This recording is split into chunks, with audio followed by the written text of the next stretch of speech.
என்ன பதில் இங்கே பதில் தான் நாம் கேட்கிறோம். எங்களை பொறுத்த அளவில் இது அரசியலமைப்பு சட்டம் எங்களுக்கு கொடுத்திருக்கும் உணவு உரிமை. இல்லைன்னா அரசாங்கத்தோடு நாங்கள் மோதி பார்க்க தயார். எங்கள் கையில் அரசியலமைப்பு சட்டம் இருக்குது, அவங்க கையில் மதுவிலக்கு சட்டம் இருக்குது. வெல்வது அரசியலமைப்பு சட்டமா இல்லை மதுவிலக்கு சட்டமா பார்த்துடலாம். இல்லை இப்போ கட்டுறீங்களா போய் உறுதி இது மாற்றம் என்ன? ஏன்னா 38 ஆண்டுகளாக தொழிலை முடக்கினதுனால தொழில் விட்டு எல்லாம் பழகாது விட்டோம், மரம் ஏறாது விட்டோம். அவங்க எங்களுக்கு பெரிய சிரமம் இருக்குது, சாதாரண சிரமம் அல்ல. இது மெல்ல மெல்ல மெல்ல மெல்ல மெல்ல மெல்ல தான் போகும், வளரும். அரசாங்கம் கழுத்தடை என்பது தமிழ் மக்கள் மீது, தமிழ் நாட்டின் மீது, தமிழ் இனத்தின் மீது தமிழக அரசால் இழைத்த ஒரு அநீதி. இப்போ மதுபானத்தில் டாஸ்மாக் பொறுத்த வரைக்கும் 460 கோடிக்கு மேலே வருமானம் போயிட்டு இருக்குது.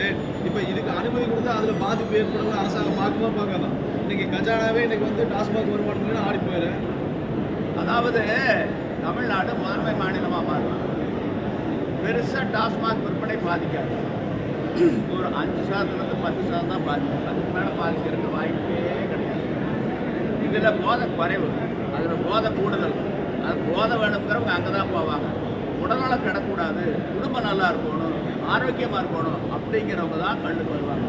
ஆனால் இன்றைக்கி வந்து பூமி பந்து சூடாயிட்டு, அமெரிக்காவில் கலிஃபோர்னியாவில் காங்கிரீட் காடு பற்றிக்கிட்டு எரியுது, இயற்கை காடுகள் எரியுது. குளோபல் வார்மிங் உலக அளவில் இன்றைக்கி வந்து கடின பானங்களுக்கு, பிராண்டிக்கோ, விஸ்கிக்கோ, ரம்முக்கோ, சாராயத்துக்கோ, பொட்காவுக்கோ வரவேற்பு இருக்காது. கல் போன்ற மின்பானங்களுக்கு தான் வரவேற்பு இருக்கு. அதனால தமிழ்நாடு அரசுகிட்ட நாங்கள் எதிர்பார்க்கறது ஒரே ஒரு அறிவிப்பு: பனை, தென்னை, ஈச்ச மரங்கள் இருந்தால் அவற்றிலிருந்து நீராவாகவோ கல்லாகவோ மதுநீராகவோ இறக்கியும் குடித்தும் விற்றும் கொள்ளலாம். இவற்றை மதிப்பு கூட்டப்பட்ட பண்டங்களாக மாற்றி உள்நாட்டிலும் உலக அளவிலும் சந்தைப்படுத்தியும் கொள்ளலாம். அரசினுடைய தலையீடு குறுக்கீடு இருக்காது, ஏலம் கடை இல்லவே இல்லை.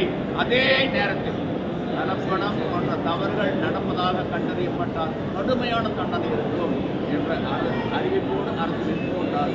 இன்னைக்கு 83 லட்சம் பேர் வேலை வாய்ப்பு அலுவலகத்தில் பதிவு பண்ணிட்டு வச்சுருக்காங்க இளைஞர்கள். அவங்களுக்கு ஒரு அருமையான வேலை வாய்ப்பு. இது சுற்றுச்சூழலை பாதிக்காது. இந்த தொழிலுக்கு மின்சாரம் தேவையில்லை, பெரிய முதலீடு தேவையில்லை.